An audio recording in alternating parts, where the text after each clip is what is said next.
All right, Pope Francis is in Mozambique today, where he urged people in the southern African nation to nurture peace. He also praised the country's president and the opposition leader for signing a landmark new peace accord after years of civil war. Seth Doane is traveling with the Pope, who was at an interreligious meeting with young people earlier this morning.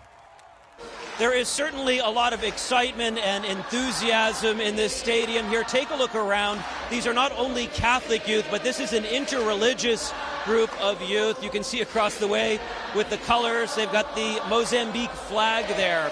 This is a sort of pep rally with the Pope at the very center of it.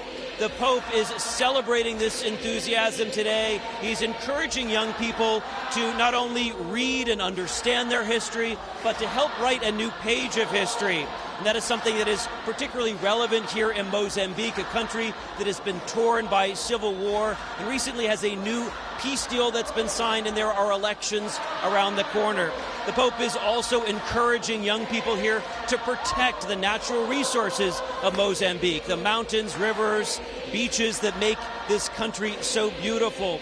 He also, as we heard earlier in the day in a meeting with Mozambique leaders, discussed the terrible devastation following those two cyclones that hit Mozambique earlier this year. The last pope to visit Mozambique was Pope John Paul II, who was here in the late 1980s. The Vatican was then very involved in helping negotiate a peace deal, so has been involved in the political sphere of this country, and the Pope is very much using that message of hope, of looking forward here. And there is certainly enthusiasm for this trip, not only here in this stadium, but also out on the streets. We have seen the streets lined with people waving flags with Pope Francis's face on it. Seth Doane, CBS News, traveling with the Pope in Mozambique.